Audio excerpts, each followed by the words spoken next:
Hey everybody, I just wanted to go over a little bit what we talked about in class today. So we kind of began our study of the scientific method, and we've been talking about it a little bit as this week has progressed.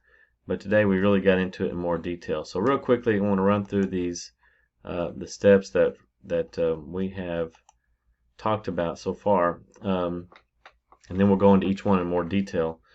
Scientific method, again, those are just the techniques for investigating phenomenon. That's kind of a simple way of putting it. There are typically about 6 steps. Some textbooks may have 5, some may have 7, and there's some, there's a little bit of a leeway there with that. It just depends on the author of the book a lot of times, and so. But I'm kind of just want to go over some of the basics of it, and so these are pretty much some of the fundamental steps that we're going to go over. First of all, ask a question, or you observe something, or maybe there's a problem or something that you want solved, and that's usually typically the first step. Now think about the second step. A lot of times people want to jump in and say the hypothesis is the second step, but we want to know some information about our subject first. So we're going to do some research. And so I was asking my class today, what is a good source of research? We'll talk about that more briefly here in just a second, but be thinking about that a little bit. Third, we form a hypothesis. And remember, that's a lot of times people say a hypothesis, a very common definition that you get is an educated guess. And we'll talk about that in a little bit, but I don't know that that's the best definition for that. Then we test the hypothesis with an experiment. We're going to analyze the data and draw conclusions. Now, of all these 6, the one that's probably the most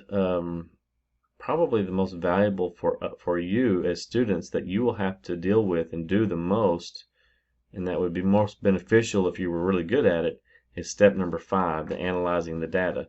When you take the ACT test, you will, and the science portion of that is pretty much that's all you do is analyzing data. You'll have graphs and charts and data tables and all that, and then you'll have a series of questions that you have to go and find the answers from those data tables and charts. So getting good at that is really helpful, and that will help you in your ACT tests taking. So the next thing we're going to talk about, we're going to go into more detail on some of these, and some of these we're going to spend more time than others. The first one was ask a question. Observations we make should lead us to ask questions. This clearly stated question will define our purpose for conducting an investigation. I was thinking, with the virus that's out there, to me this would have been a good year to do a science fair project, because I'm having all kinds of questions, like which mask works the best, which disinfectant works the best. So that would have been a lot of questions that I have that would have been really cool to do a science fair project on. So that's typically our first step. We have a problem or a question or an observation that we see. Second thing we have, the second step typically is gathering research. We want to know as much as we can about the subject that we're dealing with.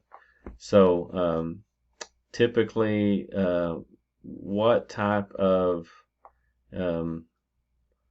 is Wikipedia a good source for research, for a research paper? Think about that. I'm guessing that last year in your science class, and if you did a research paper for your science fair project, you probably were not allowed to use Wikipedia. That is typically not used for research papers and things like that, because it is open for editing from anyone. You can edit it, I can edit it, anybody can add to a Wikipedia page. Now, I don't think there's a lot of that going on where people are in there putting false information, but it could be. And I know Wikipedia has people that work for them that are actually monitoring a lot of their really popular pages, I'm sure, to make sure that the information that's being put in there is not invalid. But you still, it's not a good source. Another source that's not good is social media. Social media is not a good source for research, because whatever your opinion is on a topic, a lot of times on social media you can find information and articles or people that agree with you, and it's just a matter of searching for it. What we typically recommend for a good, trustworthy source for research is what we call peer-reviewed articles. So peer-reviewed articles are typically you have college professors or research scientists or different or doctors or different things that are doing research or studying a certain subject, and when they're working on their investigation and their experiment, once they're finished, they will take that and they will send it to all of their colleagues and other experts in that field of research, and then they see what their colleagues think about that, and if they can find any errors or mistakes or anything they disagree with, and then they typically get that information back and will go from there. And so it's usually when you, and then once they get a good response back and they've corrected anything, they can then publish that and in some journal, medical journal or science journal, things like that. So that's usually a pretty trustworthy source as peer-reviewed articles. We're not going to spend any time doing that. You'll have plenty of time to do that later on in your life, especially when you go to college. So sometimes we do that in class, but this year, just for sake of time, we're not going to do any of this. So the next thing we're going to talk about is forming a hypothesis. Okay, and so tomorrow in class I'm going to post an activity for you to do, a little worksheet where you can get some practice in making a hypothesis. So the first thing we think about a lot of times, the definition of a hypothesis. Usually when I ask that question in class, how would you define a hypothesis, I usually get the answer of it's an educated guess. And here's what I'd like to ask the students. If you are educated on a subject, let's say you're taking a test and you've studied and you know it like the back of your hand, are you going to guess on that test? Guessing typically implies that you really don't know the answer. So that's maybe not the best way of phrasing that. I had professors in college that hated that definition, and they did not like it. They didn't think it was something you would say if you were educated on something that you would actually guess. So I think a better definition is this one: a testable prediction that attempts to answer a question. I think it's a really good definition. So when we form this hypothesis, we want it to be able to be testable. We've got to be able to design an experiment that can test that hypothesis, and then we're going to predict. We're going to predict what we think is going to happen, and hopefully you'll have a pretty good idea of what's going to happen from your research. So a good pattern to think about, usually the prediction is going to be a cause and effect relationship between your variables. Think about your independent variable and your dependent variable.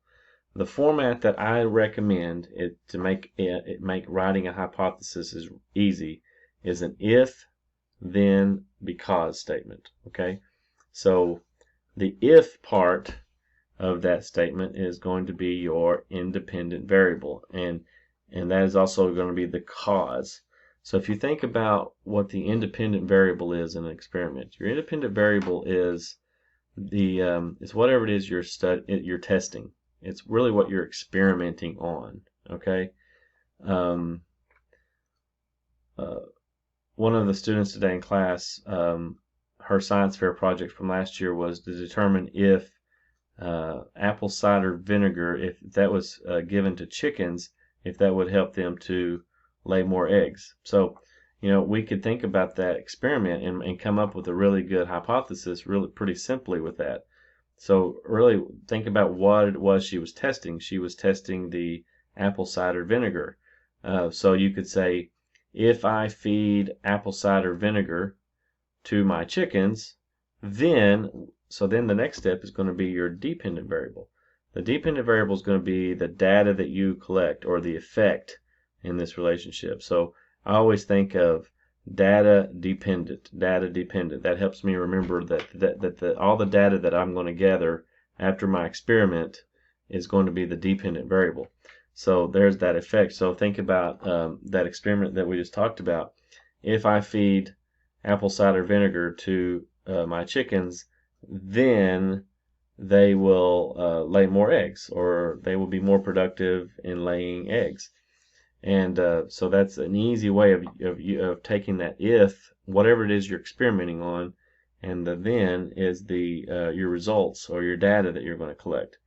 And then the last part of that, the because, what I like to put in there is that really comes from where? Think about it. Where would the because come from?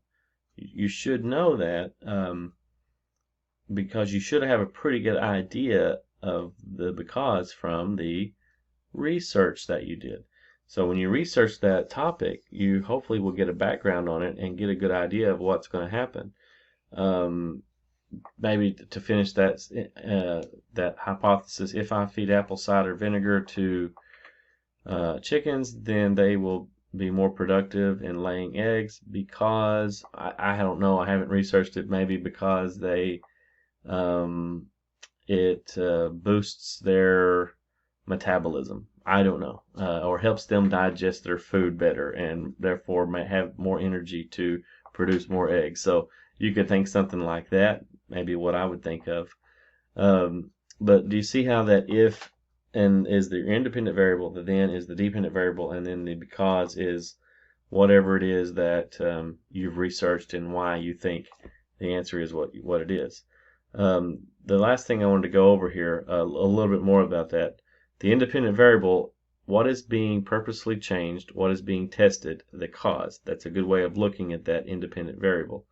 The dependent variable, what is being measured. Anytime you see the words measured, recorded, collected, that's typically your data that you're collecting and that you're going to be gathering from that experiment, and that's going to be the effect. So think about this example. I always notice that many runners drink Gatorade. I want to know if Gatorade makes them run faster. So what would be your independent variable? That would be drinking the Gatorade, right? What would be your dependent variable? Right, that would be running faster. So that's your independent dependent variable. So think about a hypothesis for that. You can pause the video and kind of make your own hypothesis that goes with that.